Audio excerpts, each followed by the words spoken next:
Vamos aqui à apresentação.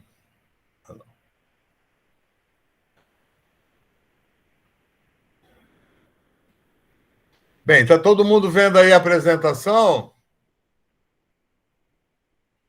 Sim, professor. Né? Bem, isso daqui, olha aqui, é da internet. Isso daqui é no Egito atual. Isso daí é o Templo de Karnak. O Egito é, hoje em dia, né, um dos principais centros turísticos, né? É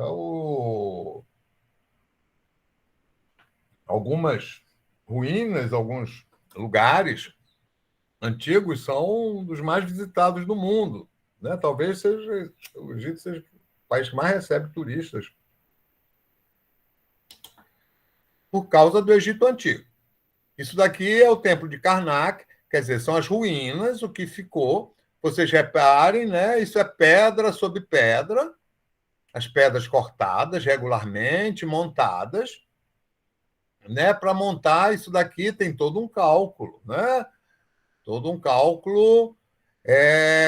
Há um desenho, só que esse desenho, né? Essa forma do templo, isso é a partir de uma fórmula geral. Como, aliás, tudo é feito a partir que é o artesanato.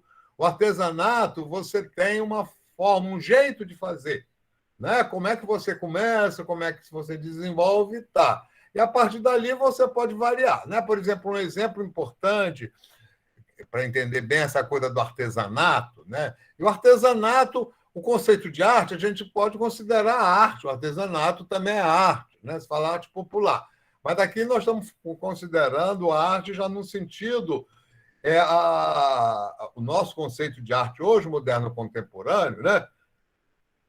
É algo que vai além do artesanato, né? Da habilidade de saber fazer as coisas, habilidade manual de fazer as coisas. Isso porque é, com a tecnologia, com as máquinas, né? O artesão praticamente perdeu o emprego, né?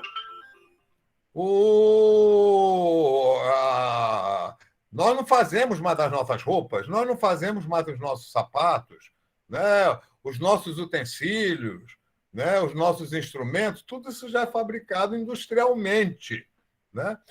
Mas isso industrialmente só começa no século XIX, né? E vai tomar impulso no século XX, e vai se generalizar no século XXI. Né? Quem depender de artesanato hoje é pobre, miserável. Né? Mas então isso é até toda a antiguidade, é tudo artesanato. Né? E até a Idade Média não tem esse nosso conceito de artista. Né?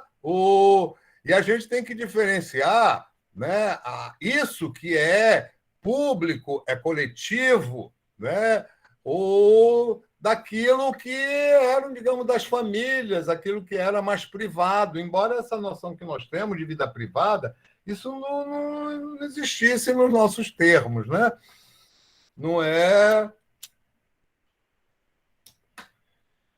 conforme se vê, se vive, né? E faz diferença se são poucas centenas de pessoas, poucas milhares, ou se são algumas dezenas de milhares, ou algumas centenas de milhares, ou são milhões de pessoas, né? E ainda mais hoje são bilhões de pessoas. Então, repare aqui, né? Isso daqui são ruínas de Karnak.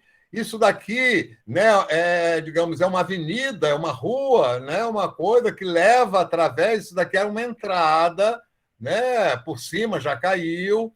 Essa entrada é ladeada, né, por leões, são ícones ilusionistas. O ilusionismo diz que parece um leão.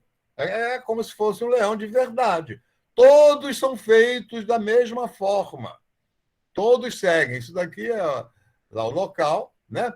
Aqui, na aula passada, eu mostrei essa imagem, é uma entrada, né, para uma parte que isso aqui é escavado na rocha, né? O templo é lá dentro, né? A rocha, a pedra. Imagina o trabalho que não é isso, né? Como tudo isso daqui é esculpido diretamente na pedra. E reparem, né, a utilização simbólica, narrativa do plano, né? Que combina os ícones propriamente, as estátuas, que é icônico também, os relevos, né? Os relevos, eles podem ser cenas icônicas ou podem ser caracteres da escrita, né? Na parede aí são os hieróglifos, mas eles tinham também a hierática e depois ainda a demótica, que é popular, né? Aqui, isso lá nas ruínas, isso daqui é um obelisco, na verdade é para ficar na vertical, mas está caído aí, né? Deixaram aí. E repare, né? Qual é a função disso daqui? A função disso é a escrita. Essa escrita aqui é escrita hieroglífica, né? Isso daqui está dizendo aqui esteve, ou aqui aconteceu, ou isso é em honra, não sei o quê. Por isso que a gente fala história, e por isso que existe a história do Egito Antigo. Porque todos os acontecimentos, né, a vida do faraó não é uma vida particular. É como a vida de um presidente hoje da República, né? Uma vida particular. Tudo que ele faz todo dia.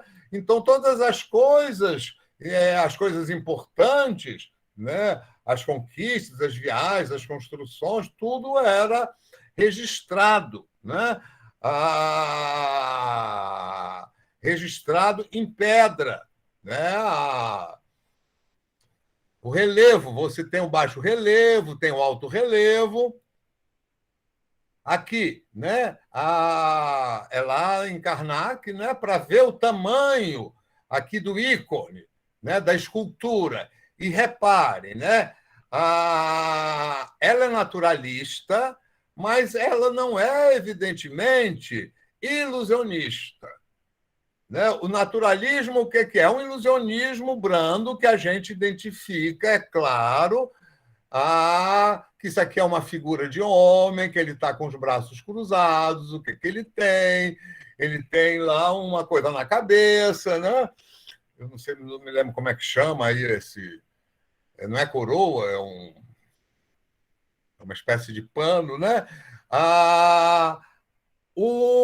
Porque o que é o ilusionismo? O ilusionismo é confundir com a realidade, né? Você parece tão real, é um boneco que parece de verdade, né? Por exemplo, né, agora tem os robôs com forma humana, né? É um boneco, mas é impressionante, né? As pessoas se chocam, ficam, né? Tem agora um que sorri. Eu vi aí o coisa assim, já criaram só o rosto, né? Mas ele sorri, a figura sorri e olha para você com uma expressão, né? Isso é, vamos dizer, o ilusionismo, né? O naturalismo, o ilusionismo vai, vamos dizer, do naturalismo muito simples, que é o ícone. O ícone a gente identifica pela semelhança, né? Agora, é claro que aqui o objetivo não é criar o ilusionismo, é você entender o espectador, saber o que é aqui. Quem é aqui. Então, por que tem essa figurinha pequena aqui? Desse tamanhinho, né, que aqui já não tem nada de natural. Né? Aliás, vamos dizer até. Aqui tem um ângulo da câmera e tal, não, né? Mas a estátua deve ser bastante grande, essa aqui pequena. Né? Porque isso daqui representa a filha ou a mulher do faraó. Eu acho que é provavelmente a filha. Né? Então, na hierarquia social, o faraó tem desse tamanho. E a princesa, a filha, ela também tem importância, ela tem uma importância que outras pessoas não têm. Né? E as outras mulheres não têm. A importância significa toda uma série de condições, de privilégio, de poder, né? Mas claramente aqui a diferença do poder, né? E as normas, como fazer a estátua, como fazer, isso é religiosamente regulado, né? Então, quando chama os artesãos, os artistas, para fazerem, se é para fazer, já tem como fazer, já sabe como fazer, e tem ainda mais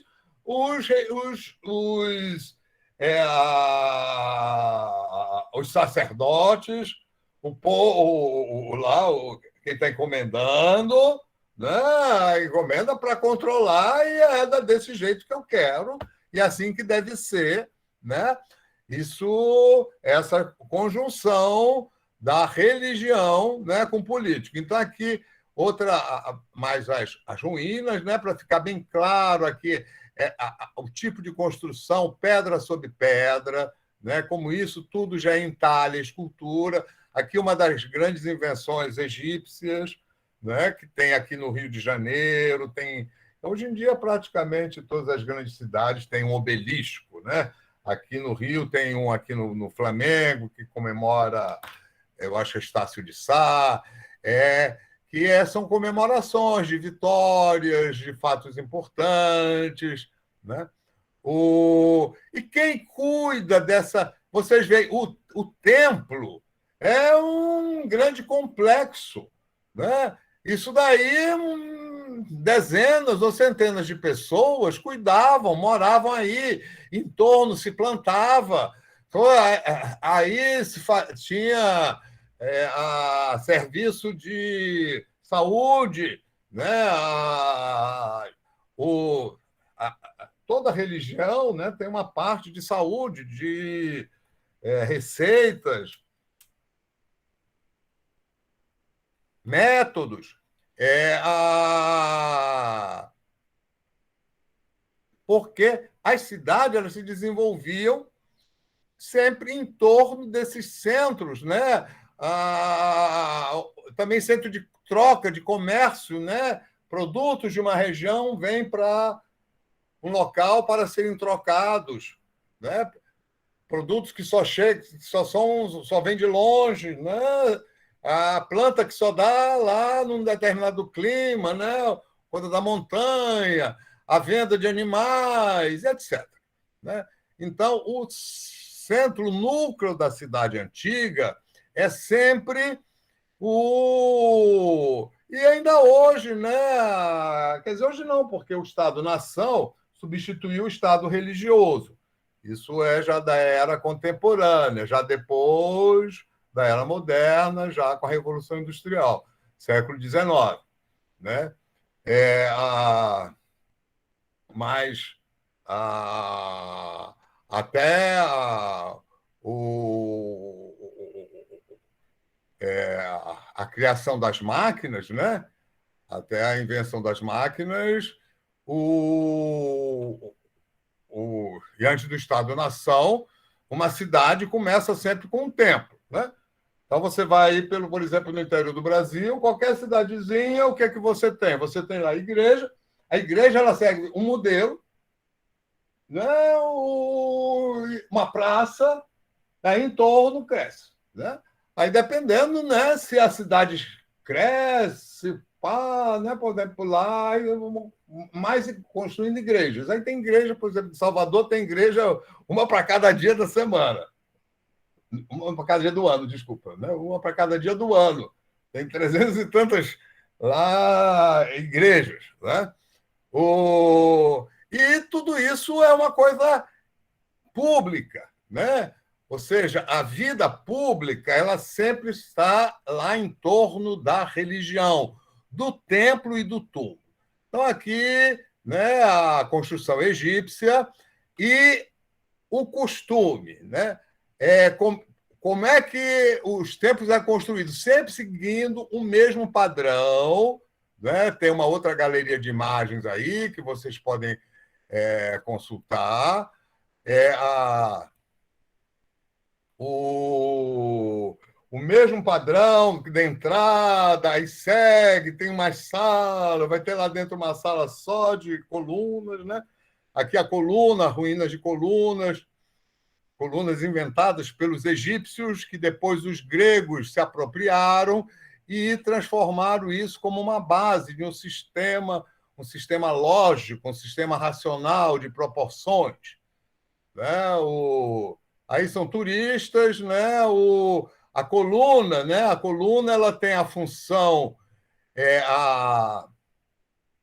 de sustentação, uma função física, uma função a mecânica, né? Uma função de engenharia, mas ela também tem uma função simbólica. Então, essa função simbólica, para os egípcios, sempre é importantíssimo. E vem em primeiro lugar. Né? Essa função simbólica, a gente só pode compreender plenamente compreendendo essa função simbólica, que significa compreender a religião. Né? Então, as colunas, elas não servem apenas à sustentação, mas servem a própria forma, né? A parte de cima, lá, o capitel, né? Eles dão várias formas, imitando flores, folhas, que já simboliza alguma coisa, né? Porque as flores sempre significam alguma coisa. A flor de lótus, né? E usam também a superfície, né? Porque a superfície é curva.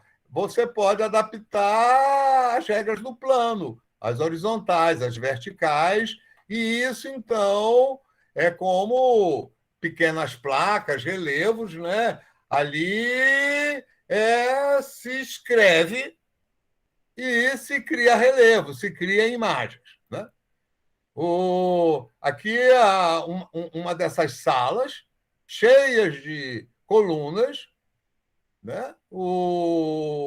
Aqui, né, fora as estátuas, o ícone, né? O ícone escultórico é a coisa mais importante na antiguidade até a Idade Média, né? Devido à importância que o ícone tem na religião e depois vai ter também a importância do ícone escultórico, no culto ao rei, ao imperador, ao monarca, né? Ou ao culto aos mortos. Né?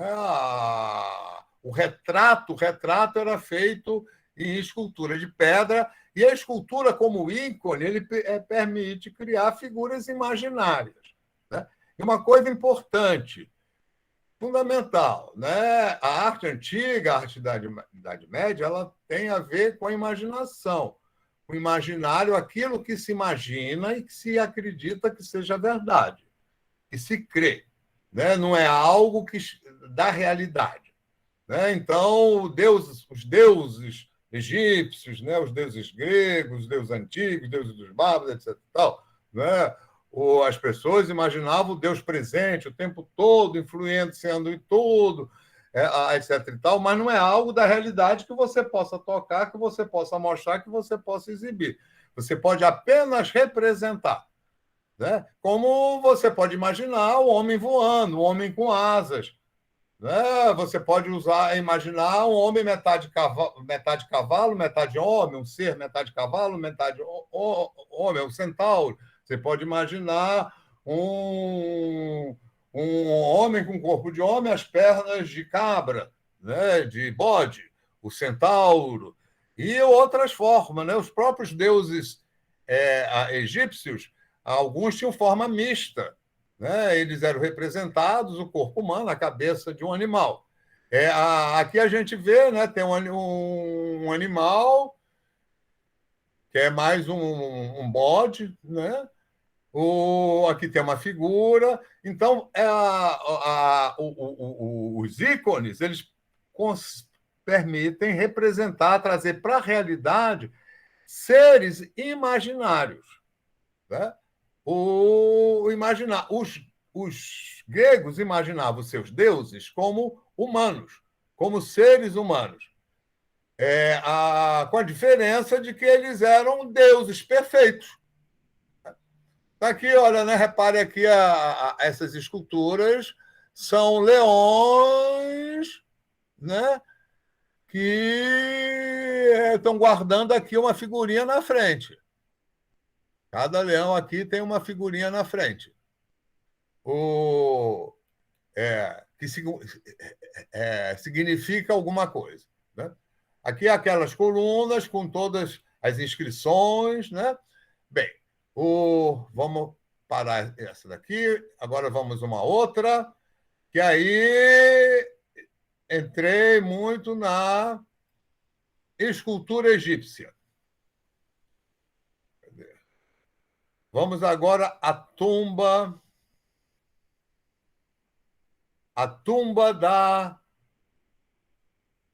da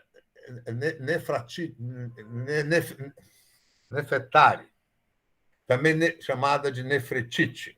Esses nomes antigos, têm várias formas diferentes de dizer, né? Às vezes até umas bem diferentes.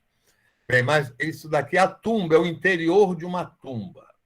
Né? Não é uma pirâmide. Uma rainha não tinha uma pirâmide, mas ela tinha uma tumba. A tumba podia ser embaixo da terra, né? Ou ser algo moderno acima da terra. Eu acho que essa tumba é abaixo da terra, da Nefertari. Ela também é chamada de Nefretiti. Tem um retrato dela, cabeça, né? Um busto, pequeno busto, que hoje em dia é um símbolo de Berlim. É uma das principais atrações dos museus de Berlim. Os museus de Berlim são maravilhosos. São entre os melhores do mundo. Eles têm lá em Berlim, tem uma ilha dos museus. Tem vários museus. Se aqui der tempo, eu vou até mostrar algumas imagens aí do Museu da Antiguidade. Então, tem nessa ilha dos museus, tem um museu dedicado ao fim da Idade Média, tem um museu dedicado à arte acadêmica do século XIX, tem um dedicado à arte greco-romana, e tem um dedicado só à arte egípcia. E lá, assim, um ponto principal é esse retrato da Nefertiti. É impressionante, que parece uma mulher de hoje, uma mulher moderna, bonita, linda. Isso daí é a tumba dela. E ela reinou, ela era esposa de Akenaton. Foi um faraó que construiu uma cidade e que acabou, proibiu os deuses, só manteve um deus, o deus Ra, o Sol. E no tempo dele há uma mudança, uma liberação, maior liberalismo, né? No uso das figuras, das pinturas, da representação, principalmente da representação do faraó, da rainha. Né? E aqui o que é importante, vamos ver, isso aqui é o interior da tumba. O que é que a gente tem aqui na parede? Aqui na parede a gente tem o Livro dos Mortos. Isso daqui é toda uma escrita ou uma pintura parietal. É uma pintura que isso é feita na parede, em que aqui está toda, vamos dizer, orações, relatos, usando hieróglifos e usando ícones. Ícones puramente bidimensional. A pintura egípcia é puramente bidimensional, né? Com poucas cores chapadas. Na antiguidade, cor é uma coisa muito difícil, é uma coisa muito cara. Né? Hoje nós dispomos de cores, porque são os minérios, né? Mas nessa época são poucas cores. Né? Tem o vermelho, tem o ocre, né? O amarelo, o marrom, que tudo são tirados de terra, né? Porque a cor é a cor pigmento, né? A tinta é um pozinho que se obtém ou de terras, ou de rochas, ou também de plantas, ou de de animais, né? Púrpura é um animalzinho do qual se tira um tipo de vermelho, do carvão, né? Da cinza, a coisa queimada. Então, todos os povos primitivos já lidam com a cor, né? Geralmente é o preto, o branco e o vermelho, né?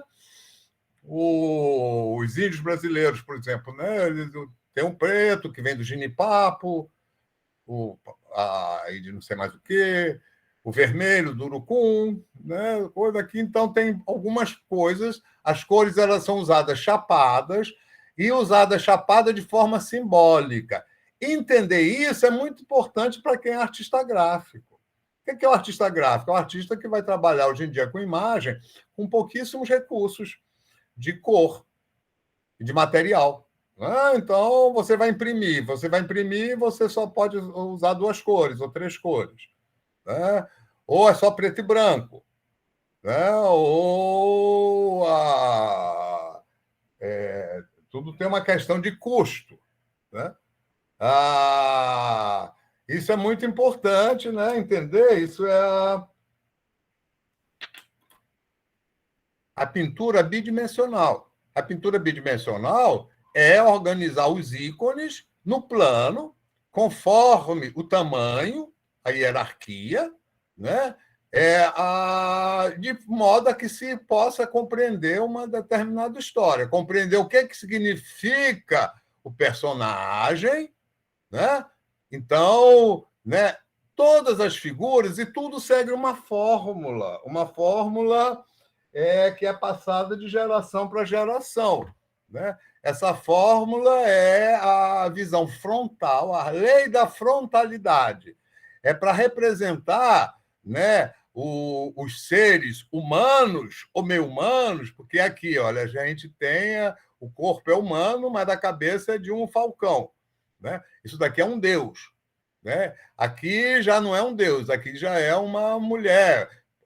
Pela roupa, pelos elementos simbólicos, você pode saber. Né? Ele sabia se isso daí é uma princesa, se é uma serva, se é uma sacerdotisa, deve ser, como está do lado, deve ser uma princesa ou uma rainha, está do mesmo tamanho, e do lado do Deus, logo atrás do Deus, só pode ser alguém muito importante.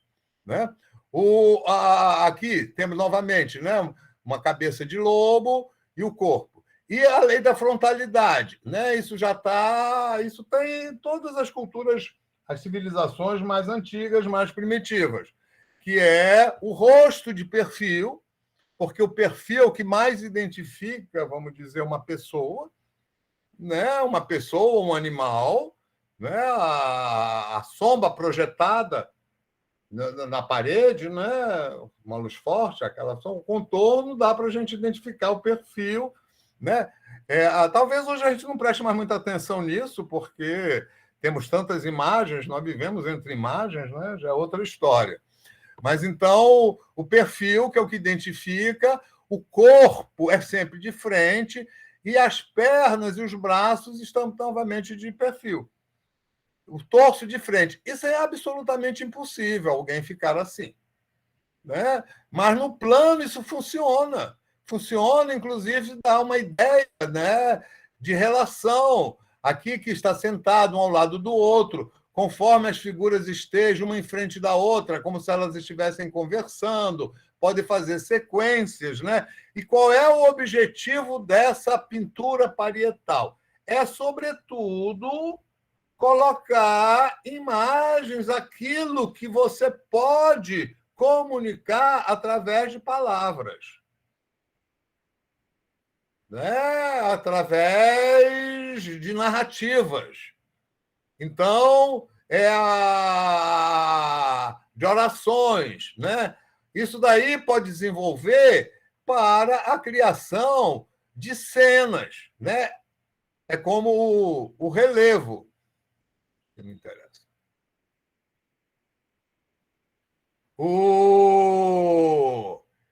Isso daqui são quem fotografou e cedeu a fotografia. Né?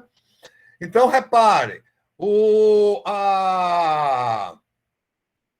isso, né, é altamente elaborado, mas dentro de limites bem, vamos dizer, bem definidos, seguindo padrões bem estabelecidos, né? E a grande finalidade, ou a finalidade única, isso servir à narrativa. Né? A narrativa que se pode fazer com a escrita, vejam quem está aqui na parede, aqui está a escrita, né? A escrita hieroglífica, os hieróglifos, né? Seguindo a vertical, colocando, né? E então é a leitura. Você lendo, você vai aqui ter toda uma história aqui. Isso complementa essa leitura. Né? Complementa. E o naturalismo, né? Como, por exemplo, aqui a Garça é bem naturalista. O naturalismo vai no sentido do ilusionismo. Aqui a Garça, que é um ser sem importância, né? A questão do simbolismo, aqui o artesão, o artista, como também a coruja, né? A coruja, os animais, eles são naturalistas e até, vamos dizer, em alguns casos, ilusionistas. Né?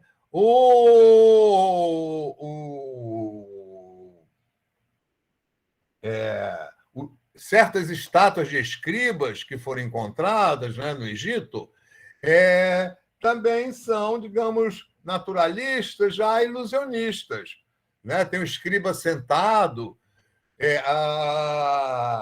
mas isso é exceção, e é exceção que se faz em seres que, na hierarquia social, na hierarquia religiosa, na hierarquia divina, não são tão importantes. Né? Aqui, por exemplo, né? Aqui não. Aqui você tem a lei da frontalidade, né? Tudo porque aqui é uma figura da anarquia, isso daqui é um faraó, um príncipe, alguma coisa assim. Né? Então, o rosto de perfil, o corpo de frente, o tronco, os braços de perfil. Isso significa, né? Como, da mesma forma que o hieróglifo é algo codificado, nessas imagens também elas são codificadas, o que significa que elas podem ser feitas por várias pessoas. Alguém começa, alguém tem um desenho, tem um traçado, claro, tá certo? Isso daí, esse traçado já pode ter algumas variações individuais, sim, né? Mas não tem, está muito longe do que nós entendemos e concebemos isso como arte, né? E o uso simbólico da cor, né?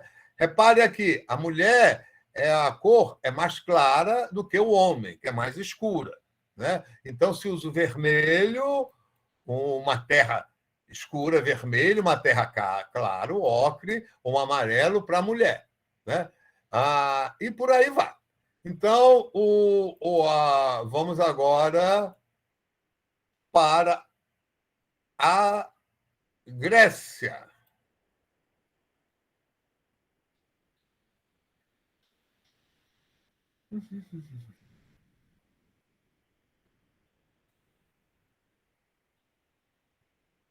Então, vamos agora, eu vou aqui direto lá para a Grécia. A Grécia clássica. Aqui, a Grécia clássica.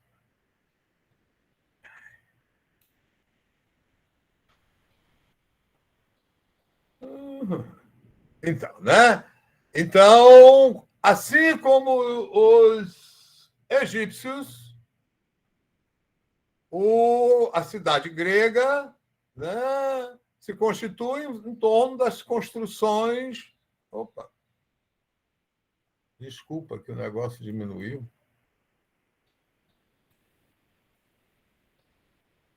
Cadê? Opa. Não. Eu não sei o que aconteceu aqui que eu pirei para lá.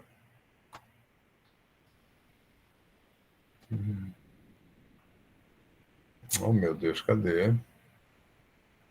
É que saiu para lá, deixa eu voltar.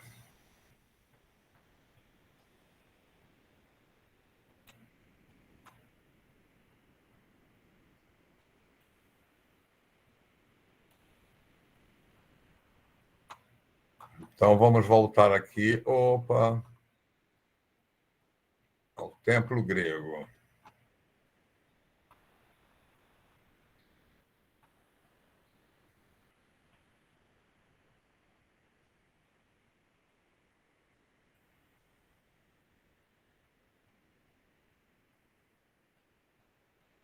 Então, vamos voltar agora aqui à Grécia clássica, né? O tempo que surge a filosofia, que os gregos criam as particularidades da sua própria civilização. É um tempo que tem lá a civilização hindu, mas lá para o Oriente já tem os hindus, né? O tempo que lá o hinduísmo, com os seus templos, os seus deuses, as suas estátuas, a sua pintura, né? Também a sua escrita. Surge o Buda, né? Com os ensinamentos de Buda, e que vai dar origem a um tipo de construção especial, né? Que é o mosteiro, que é o lugar para contemplação individual. Lá na China, né, tem um Lao Tse, e aqui na Grécia é o tempo aí que está surgindo a filosofia com esse novo desenvolvimento do livro manuscrito. O livro manuscrito servindo a outros propósitos, digamos, mais particulares, mais privados, né? Não tudo ligado, porque no Egito tudo vamos dizer, organização religiosa, é tudo dentro, regulado pelo Estado, né? E pela religião. Aqui não, aqui a religião, né? Cada comunidade, cada povo, constrói lá, tem lá o seu centro, né? Não tem né, o Egito, a religião é o Estado, é um Estado religioso, em que o faraó é o centro, é a figura mais importante. Ele é rei, ele é imperador, ele é chefe do exército, mas ele é o chefe da religião, é um Deus vivo, né? É um Deus em vida. Isso aqui você não tem. Aqui os gregos, cada cidade, cada localidade tem lá e ergue lá os seus templos. Os seus deuses são mantidos, evidentemente, por sacerdotes. É em torno do templo que se fazem as festas, se fazem as feiras, a praça, as discussões, né? As pessoas, o templo geralmente fica, como lá em Atenas, numa parte superior, numa parte elevada, né? As casas ficam embaixo, em torno, né? Vai se estendendo, vem lá vamos chamar assim, as fazendas, né? As residências dos camponeses, as lavouras, e o que define a cidade é o templo e o túmulo, né? Os túmulos gregos não têm essa magnificência dos túmulos egípcios, né? Mas também são túmulos de pedra, usam relevos, né? Essa tradição do túmulo chega até nós, né?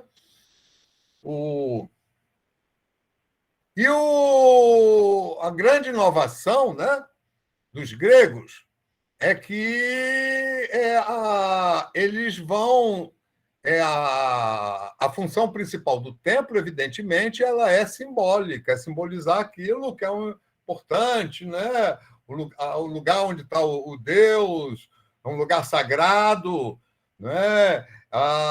Ele é grandioso, é para você admirar, é para você ter respeito, né? E isso, na antiguidade, é uma coisa extraordinária, né? Como a gente fica diante de um prédio, hoje em dia, né? Os grandes edifícios, os grandes prédios, isso daqui é. E introduzindo esse elemento racional, que é conjugar da melhor maneira possível o prático, o necessário, né, o construtivo,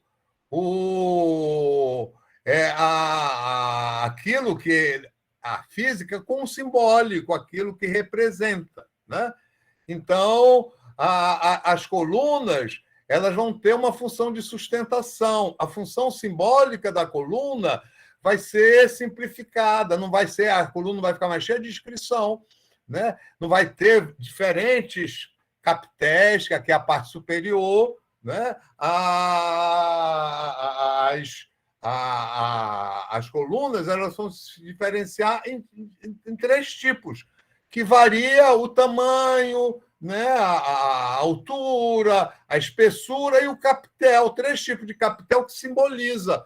Então, um simboliza o capitel mais simples, né, simboliza força, né, poder, é uma coisa mais masculina. Aí tem o jônico, já é uma coisa mais delicada, já mais feminina, né? As volutas. E depois tem o coríntio, que aí já é uma coisa mais enfeitada, tem umas folhas, umas flores, né? Que é mais delicado. Então, dependendo, é um templo grande, né? Um templo para Zeus, é um templo lá para Palas Atené, ou é um templo, porque os templos também não eram só para os deuses, mas também para os semideuses, né? Para Hércules, por exemplo, né? Hércules também era adorado. Hércules é um semideus. Na mitologia, né? Ele era filho de um deus ou de uma deusa com não sei quem. Tem os heróis mitológicos, né? Tem toda... E é um ponto... os gregos, né? Eles iam aos templos, por exemplo, a tentar prever o futuro, né? O oráculo era uma coisa importantíssima, o oráculo de Delfo, né? Então, no templo tinha muita importância o cego, né? O cego que não via a realidade, mas via uma outra realidade, era capaz, né? Como também as sacerdotisas, nos rituais tem a fumaça, tem a bebida, né?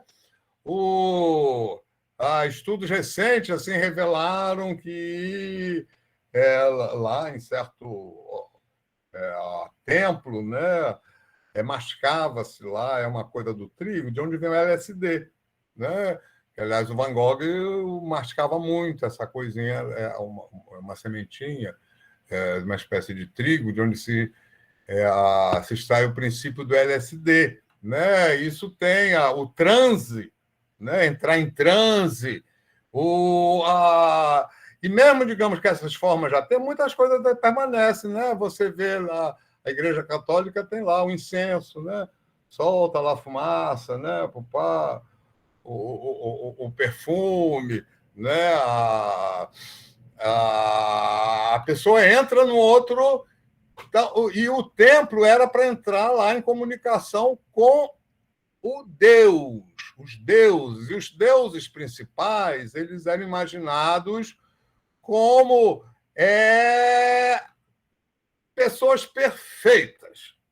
Então, belos, maravilhosos, imortais, mas humanos, com os sentimentos humanos, com ciúme, com inveja, com tesão, né? Então, e aí tem as histórias, né? O Deus rapta a mulher, o Deus rapta o garoto, né? Tem o Deus grego, vamos dizer, tem daí que para eles representarem o Deus deles, né? Eles foram os deuses deles, eles foram a partir daquele esquematismo egípcio, né, daquelas estátuas rígidas, puramente simbólicas, eles foram desenvolvendo o que acontece na era clássica, né, um ilusionismo em que esses seres perfeitos parecem humanos de verdade,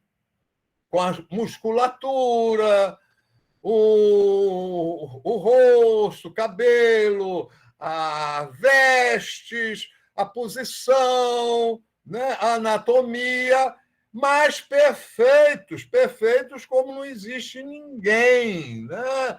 Talvez um jovem, numa certa altura da sua vida, alguns dias, né? Um jovem atleta, que também é inteligente, maravilhoso, pareça um Deus. Né? Aliás, se diz quando o cara é muito bonito, muito bacana, né? Todo malhado, é um Deus grego, né? Que é essa ideia de perfeição. Né?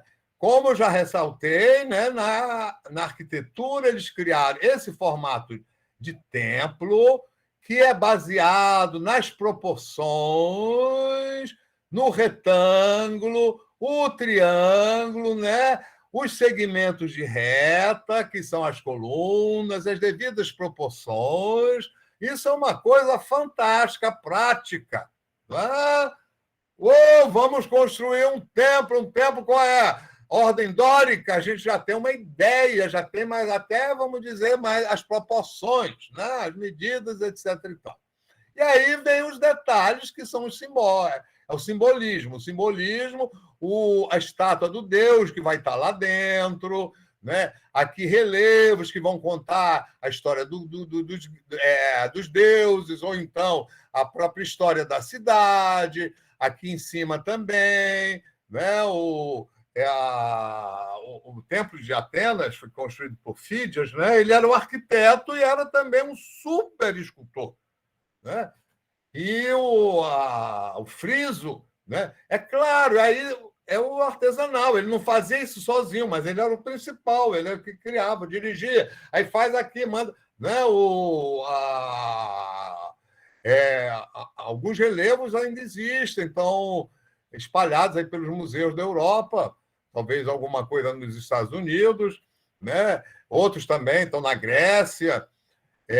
Muitas coisas se perderam, né? Ele só ficou na história. Ele fez uma estátua de ouro de Zeus, que era uma das maravilhas da antiguidade. Isso daí foi derretido, acabou. Né? E os gregos pararam na arquitetura aqui, pararam na construção dos templos, com essas ordens, e na criação do anfiteatro, do teatro. Tá? Agora vamos ver a estatuária grega em comparação com a estatuária, ou seja, a escultura, né? Em comparação com a escultura egípcia. Repare, isso daqui ainda não é da era clássica, né? É o comecinho da civilização grega. Você tem aqui um Coros, é a figura de um jovem, né? Preste atenção nessa figura aqui e vamos comparar aqui com essa figura aqui de Faraó. E aqui é a princesa, né? Isso daqui é feito num bloco de pedra. A gente vê claramente aqui a silhueta do homem, aqui a figura da mulher, com as proporções, a cabeça, o corpo, coxa, perna, pé, os braços, né? Mas o escultor não teve a preocupação de acabar a ilusão de que isso daí é uma representação em pedra. Não está claro que isso daqui, vamos dizer, é uma representação na pedra, aquilo simboliza em pedra, torna presente através da pedra algo que nós alcançamos pela imaginação.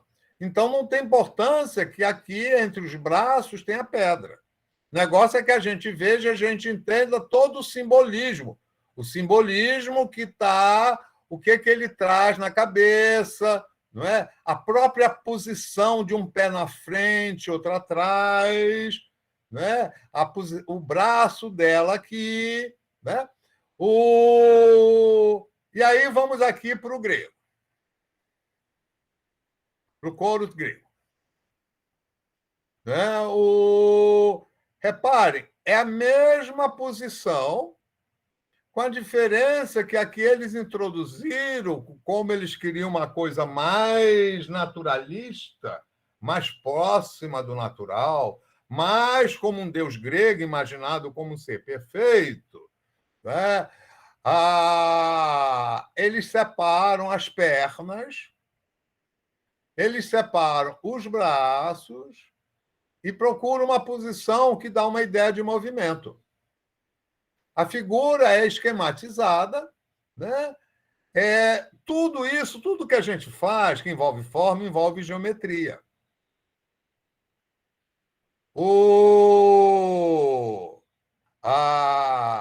E isso vai se desenvolver, isso aqui é no comecinho, lá pelo século 9, 8 antes de Cristo, né? 7, porque lá já vai começar a fase clássica, que é em que toda a arte deles vai ser altamente aperfeiçoada e desenvolvida.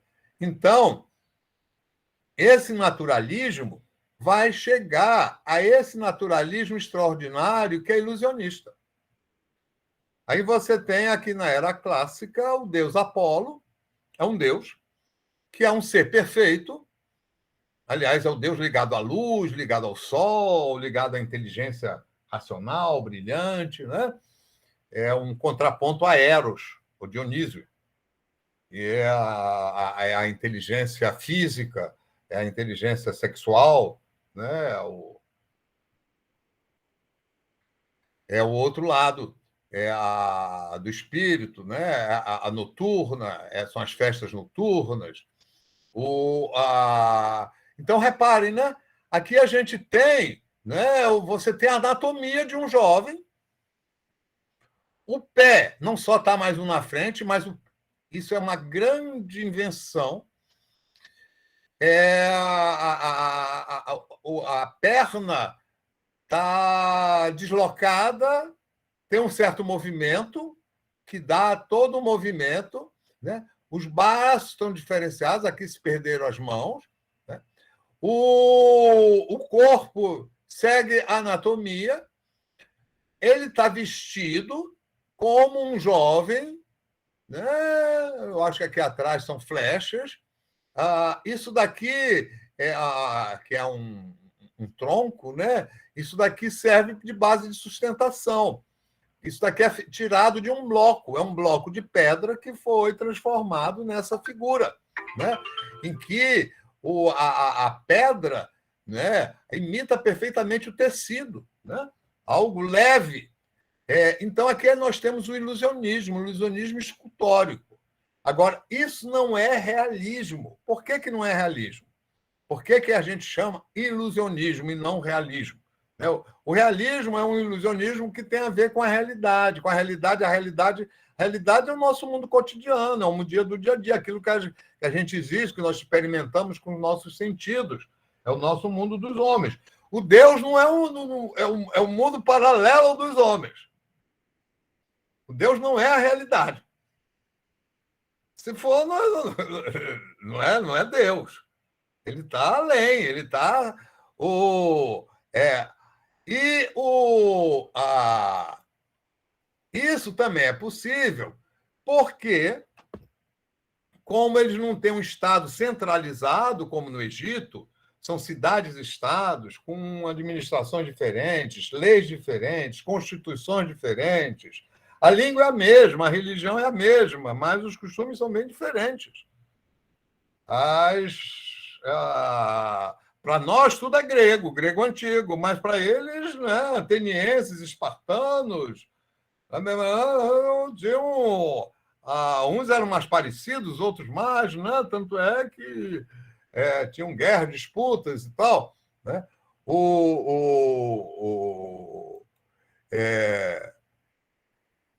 E a, como a forma de vida deles, a produção, a forma política, econômica, tudo era, digamos, não era, era descentralizado, não tinha essa centralidade que tinha no Egito, né? As cidades e os, digamos, os construtores, o que nós chamaríamos hoje, vamos dizer, de artistas, eles tinham uma liberdade maior. Então, alguns mestres, né? Porque, claro, para produzir isso, aí você já vai ter que ter um super especialista.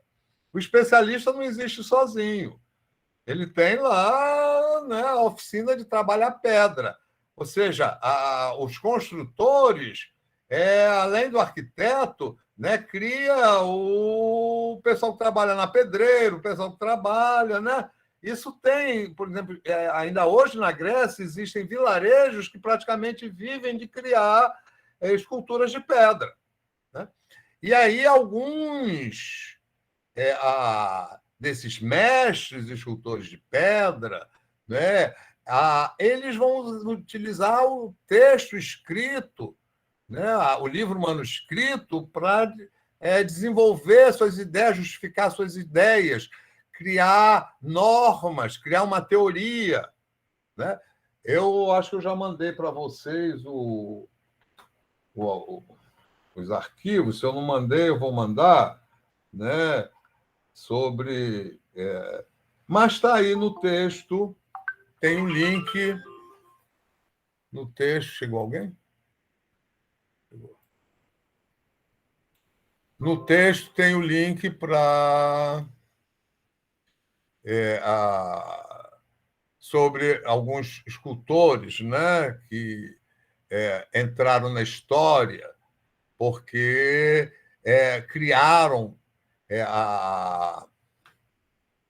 teorias, os cânones, né? O que é beleza, né? Como é que deve ser. Então, aqui são os cânones. O que são os cânones? São as proporções, né? O tamanho da cabeça, o tamanho do corpo corresponde a um certo número de cabeças. A relação da cabeça com o corpo, do corpo com os membros, né? Tudo isso daí segue, como também segue nessa observação da anatomia, né?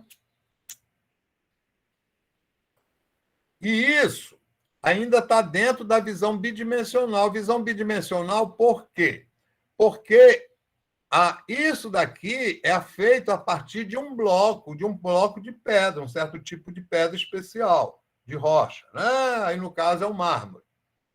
É um material bom de trabalhar. Mas, então, esse bloco ele é recortado, ele é tirado lá da rocha, lá da montanha, da pedra, e aí ele vai ser trabalhado. O cara não vai assim na margem, começando, não. Ele vai fazer marcações. Isso você pode chamar de desenho, né? Inclusive, essas marcações, elas permitiam a criação de uma máquina para copiar a estátua. Então, tinha um bloco lá onde ia fazer estátua, já tinha outra estátua, aí liga lá uns fios, né, que aí dá para você copiar os contornos, aí vai tirando aos poucos, né? Então, na escultura, como também na pintura, o cara vai colocar tinta, ele faz lá as marcações, né? Faz os ícones. Então, já existe o desenho estritamente bidimensional, que é ajudar você a dividir, saber organizar a superfície. Né? Acima, abaixo, direita, as proporções. Não é o desenho que vai surgir no Renascimento. Tá? E aí é importante, talvez hoje não dê tempo, não vai dar tempo, a questão do ilusionismo escultórico e ilusionismo pictórico. Né? Ilusionismo não tem a ver com realismo. Isso daqui não é realista. Porque um Deus não é algo que possa ser realista. Você não pode representar o Deus, não faz parte da sua realidade, né? É um ideal. E, inclusive, a Platão vai ser o filósofo que vai se querer definir o que é o belo, né? E aí ele vai definir o belo como, né, que é o belo clássico, que é as boas proporções, as proporções adequadas, né? Então, o homem, se o corpo é muito grande, as pernas são muito pequenas, ele não é belo. Se um braço é muito grande, se falta um braço, né? Não é mais belo, né? O todo, o rosto, né? Se um lado do rosto é muito diferente do outro, né? Não é exatamente igual, mas entre o direito e o esquerdo, né? Então, as proporções, as boas proporções, aqui são as proporções perfeitas, né? Que ninguém tem, né? Veja como essa proporção isso ainda é um critério de beleza, né? Concurso de beleza, a Miss, né? Vamos com a Miss, vamos medir, ou Mister, né? Vamos medir lá a cintura, as coxas, né? O comprimento, no caso do homem, os músculos, né? Pá, pá, pá. Outro critério da beleza, segundo Platão, né? A harmonia. O que é a harmonia? É a integração entre as partes. Não é só as proporções, também é a integração entre as partes. As partes são diferentes, né? O cabelo, o corpo, né? Então, né, digamos, uma pessoa toda uma figura, repare aqui, né? O cabelo dele está todo arrumadinho, né? Tudo está em harmonia, umas coisas com as outras. Né? Isso também continua sendo um critério. Esse critério só que, vamos dizer, varia. O que é harmonia, né? O que era harmonia antes, o que é harmonia depois. As coisas vão mudando com o tempo, mas ainda vejam, vamos dizer, a profundidade do pensamento. Né? E o outro, que é muito importante para a gente entender a arte antiga, a arte medieval, e a arte até o século XIX, e, numa certa medida, a arte ainda hoje, que é o esplendor. O que é o esplendor? O esplendor é aquilo, a luz, a grandeza. Né? Você entra num prédio, né, que tem uma abóboda, né? Você fica impressionado, aquilo é esplêndido. Né? Aqui o Centro Cultural Banco do Brasil, né? Lá dentro, lá tem uma abóboda, né? Aquilo é grandioso, todo mundo fica ali olhando, parando, né? É o esplendor, né? Vem no carnaval, vem lá o destaque, né? Né? A passista, ela tem que ter boas proporções, não é? Quem é que vai lá, a rainha da bateria? Tem que ter boas proporções, né? Tem que ser harmoniosa e tem que ter esplendor. Né? Então, isso é a noção de belo. Né? Uma coisa muito importante para os gregos, né? É a luta física, aliás, para toda. Até a invenção do canhão, né? Depois das máquinas, das armas modernas, né? A questão da física. Então, aqui você tem um atleta, né? É um atleta. E aí, reparem, né? A musculatura está toda perfeita, né? Ele está lançando o disco, você sente a força, mas repare a expressão dele. Né? É uma expressão serena. Isso é bem o classicismo. E aqui temos já depois da conquista romana, isso já é da tempo dos romanos, isso é uma escultura muito famosa que está no Vaticano, que já é da fase helenística. Né? Aqui as proporções estão presentes, né? O esplendor,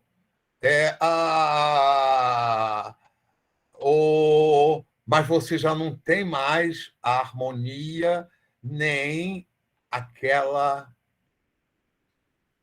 superioridade, né, da arte clássica. Aqui você tem o sofrimento, né? Isso daqui representa uma serpente que ataca aqui Laoconte e os seus filhos, né?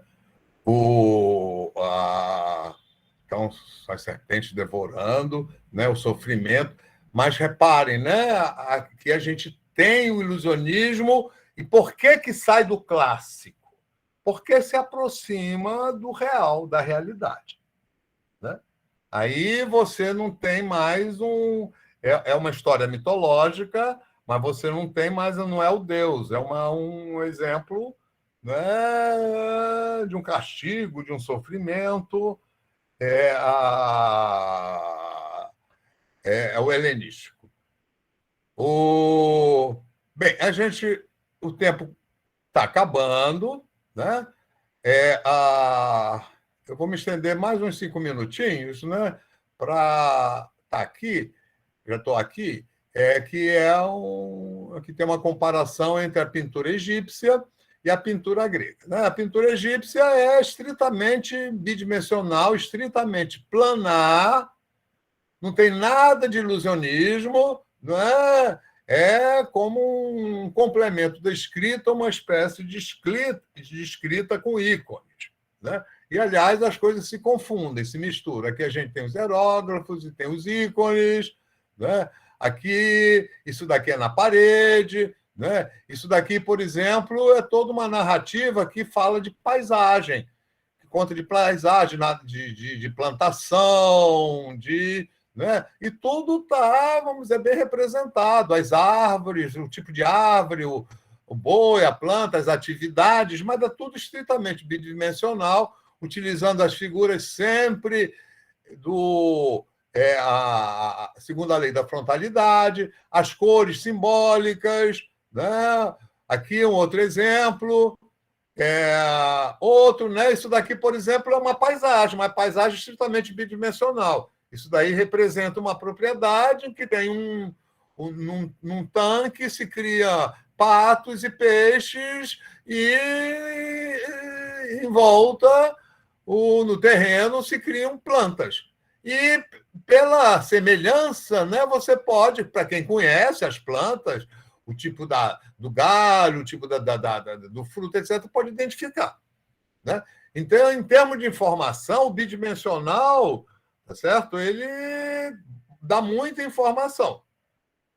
Agora, é uma informação que passa por essa associação do visual com o auditivo, o audiológico. Isso segue uma lógica que é a lógica da palavra, uma atrás da outra, uma simbolizando outra, né?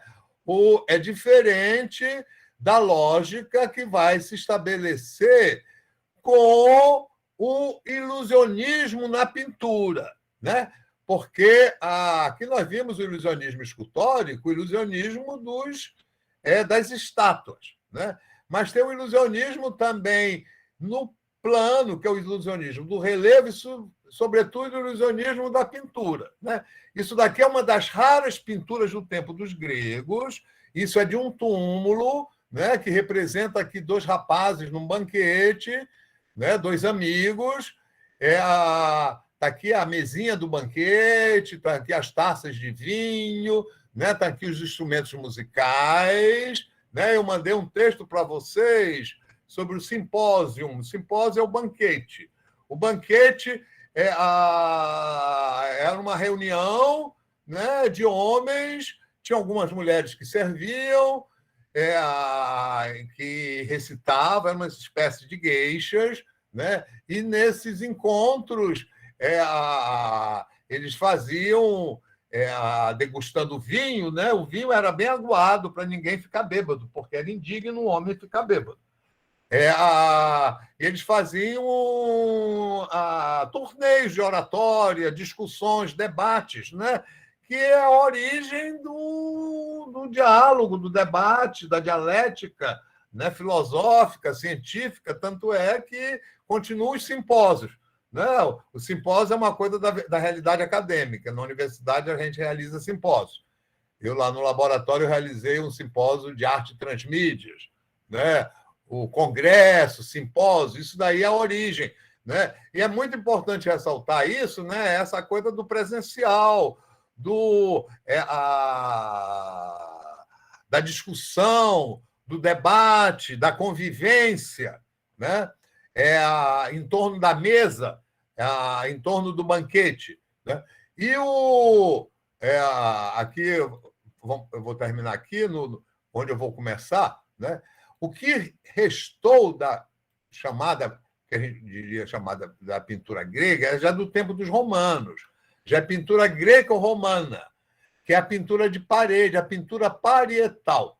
A pintura na parede, assim como aquelas pinturas aí que nós vimos nos túmulos egípcios. Né? Só que aí não são túmulos, aí são de casas. Né? Isso é um acontecimento extraordinário da história. Né? Eram casas, residências, palacetes, palácios, né? Em Pompeia e Herculano. Duas cidades próximas do vulcão, de um vulcão, o Vesúvio, o vulcão explodiu, teve uma erupção, e foi uma coisa inesperada. As cidades eram muito próximas, e as duas cidades foram soterradas em poucas horas, em poucos minutos, assim, pelas lavas. Foi tudo soterrado, as pessoas foram mortas assim instantaneamente. Né? Essas ruínas elas foram descobertas já no século XVIII. Né? Século XVIII, explorado no século XIX, então essas cidades foram redescobertas e a cinza dos vulcões, né, conservou tudo no estado como congelou, como se fosse caísse um gelo em cima, congelasse tudo, um gesso, né, a lava, inclusive os corpos humanos, né, na posição, pessoa assustada, gritando, com a mão para o alto, congelada ali.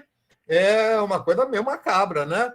Eu ainda não estive em Pompeia, não, em Herculano, mas então as casas, residências interiores, e uma coisa fantástica, né, que foi descoberta nessas cidades foi a pintura mural do tempo dos romanos, feita pelos gregos aos greco-romanos. Né? Os grandes especialistas nisso eram os gregos, traziam da Grécia lá para as cidades romanas, outras cidades, né? Pompeia é na Itália. Né? Ou tinham já o pessoal que se mudou, ficou lá, criou família, formou outro pessoal, em suma, tá certo? É a pintura greco-romana, mas isso é como vem desde o tempo dos gregos, porque as coisas mudavam muito lentamente.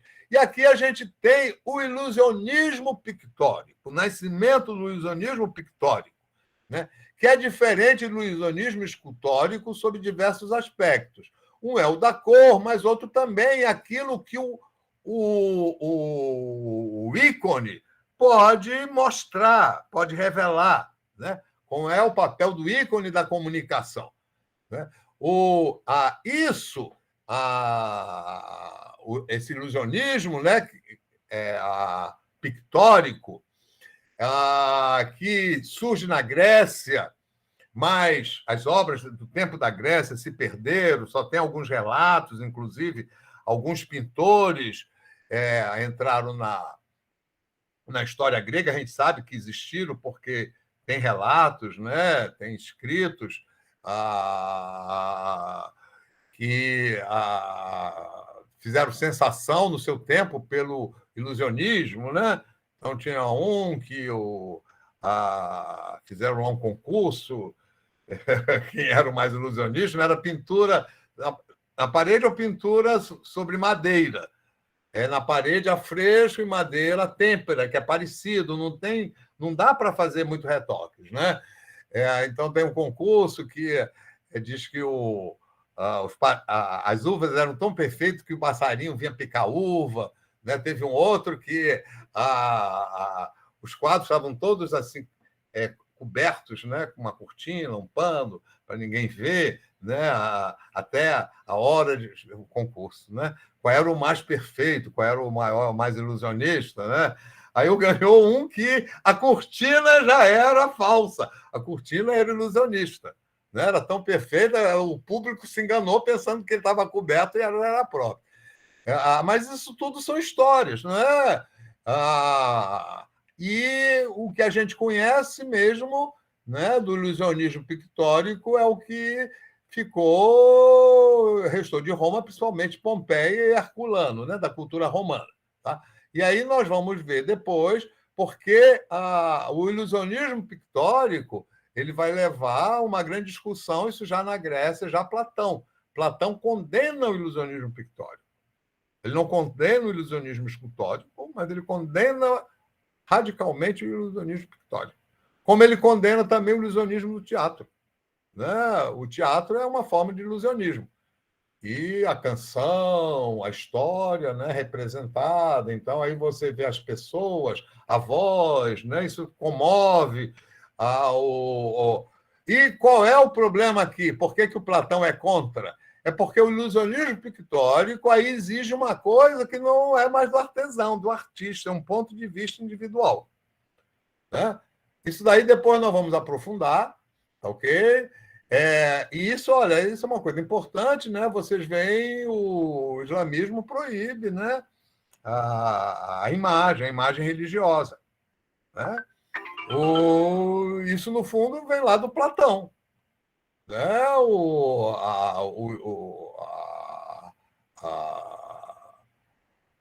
Porque tanto o cristianismo como depois o islamismo, tudo isso já é uma fusão da cultura vem lá da Mesopotâmia, né, via judeus, com a cultura grega romana. Né? Aí vai dar cristianismo, o islamismo, né? São várias formas que já vão ser civilizações do livro, com estruturas de organização, burocráticas, com leis e com toda uma regulamentação. E a cultura ocidental, né? O ilusionismo ele desaparece com o fim do Império Romano, a divisão do Império Romano, né? Por exemplo, no Império Romano do Oriente, que vai se tornar Bizâncio, o ilusionismo é combatido.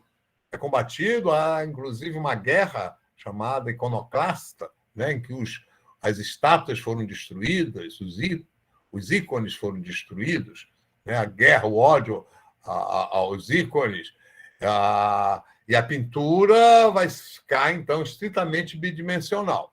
Né? Que o ilusionismo leva à ilusão da espacialidade, né? Do espaço 3D, e isso dá uma liberdade ao artista e ao espectador, o que pode levar a interpretações diferentes daquilo que é representado. É por isso que o Platão é contra.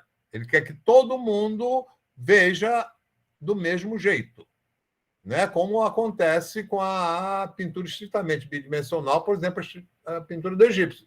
Você tem que interpretar aquilo, saber o que é, não tem dúvida. Né? Inclusive a importância hierárquica. Com o ilusionismo, isso daqui fica abalado, né? Isso vai ser também uma razão porque vai ser condenado tanto lá em Bizâncio, né? Onde vai surgir o cristianismo ortodoxo, depois também no islamismo, que é essa questão de todo mundo ter uma mesma visão, ver e entender do mesmo jeito, não é? O que, na verdade, não é assim que é. Mas vamos lá. Então, vamos voltar aqui. Vamos parar aqui. Vamos lá. Então, vou fazer agora